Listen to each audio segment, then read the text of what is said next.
Hello everyone, welcome to Sanmarga classes. ಮೂರನೇ ಪ್ರಶ್ನೆ, ಸಾಮಾಜೀಕರಣ ಹಾಗೂ ಕುಟುಂಬದ ಸಂಬಂಧಗಳು ಎಂಬಂತಹ ಚಾಪ್ಟರ್ ಇಂದ ಮಗುವಿನ ಮೊದಲ ಗುರು. ಆಪ್ಷನ್ ಎ ಶಿಕ್ಷಕರು, ಆಪ್ಷನ್ ಬಿ ಹಿರಿಯ ಸಹೋದರ, ಆಪ್ಷನ್ ಸಿ ತಂದೆ, ಆಪ್ಷನ್ ಡಿ ತಾಯಿ. ಓಕೆನಾ?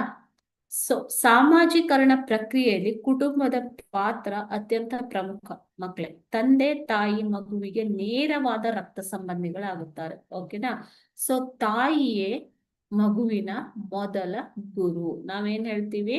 ತಾಯಿಯೇ ಮೊದಲ ಗುರು ಅಂತ ಹೇಳ್ತೀವಿ ಅಲ್ವಾ? ಸೊ ಮನೆಯೇ ಮೊದಲ ಪಾಠಶಾಲೆ, ಜನನಿ ತಾಯಿ ಮೊದಲ ಗುರು ಅಂದ್ರೆ ಏನರ್ಥ? ಸೊ ಮಗುವಿಗೆ ಕುಟುಂಬವೇ ಮೊದಲ ಪಾಠಶಾಲೆ. ಸಾಮಾಜೀಕರಣ ಪ್ರಕ್ರಿಯೆಗೂ ಅಷ್ಟೇ ಕುಟುಂಬವೇ ಮೊದಲ ಕಲಿಕಾ ಕೇಂದ್ರ ಮಗುವಿಗೆ. ಓಕೆನಾ? ಅದೇ ರೀತಿ ತಾಯಿಯೇ ಮೊದಲ ಶಿಕ್ಷಕಿ ಆಗ್ತಾಳೆ ಮಕ್ಕಳೇ. ಓಕೆ, ಸೊ ಮಗುವಿನ ಭಾವನಾತ್ಮಕ ಬೆಳವಣಿಗೆಯ ಮೇಲೆ ತಾಯಿಯ ಪ್ರೀತಿ, ವಾತ್ಸಲ್ಯ, ಸಹೃದಯತೆ ಮುಂತಾದ ವಿಷಯಗಳು ತುಂಬಾ ಪ್ರಭಾವ ಬೀರುತ್ತೆ. Okay, thank you.